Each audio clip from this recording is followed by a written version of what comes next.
Sabrina Salas-Metanani reports. During a recent meeting of the Guam Chamber of Commerce, Joint Region Marianas Commander Rear Admiral Tillman Payne spoke about the Department of Defense's vision of the Marianas as a whole. He discussed how critical the Marianas is for the military with their plans to provide security and engage U.S. partners and allies in the region. He spoke before the Chamber, giving members a feel for the initiatives the Department of Defense is undertaking as it rebalances toward the Pacific. Things that you can see that we're working on that are expanding upon the capacity or the capability that we have now. Rear Admiral Payne said there are currently 4 big initiatives. One being the Pacific Air Force's desire to put an alternative or divert airfield in the Marianas. DoD is currently eyeing Saipan or Tinian as a potential site. The Pacific Air Forces is currently waiting for the release of a record of decision. So if anything happened to Anderson and they couldn't land on it, or if we needed to provide humanitarian assistance somewhere and we needed another airfield to support that, we would have, like I say, Saipan and Tinian. The second initiative is one Guam is very familiar with, the relocation of Marine Corps troops from Okinawa to Guam. A record of decision is also forthcoming. You've been hearing about that for years.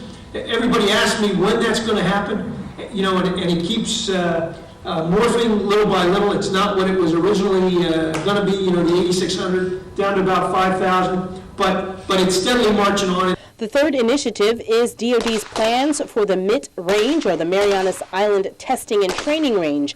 Military officials are waiting for the ROD to come out on this proposal as well. We're looking to expand that a little bit, expand it beyond the EEZ even of the Marianas. Because when the U.S. military does exercises, we need to make sure that we are doing them in a not a self-conscious manner, but a responsible manner with respect to the environment. The fourth and final initiative, according to Rear Admiral Payne, is plans for a joint military training range.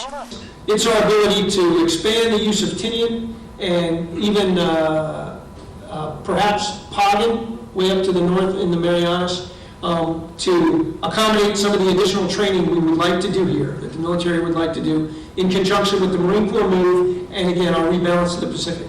Bringing out forces, you can't just put them out in the front. You got to be able to train them and sustain them.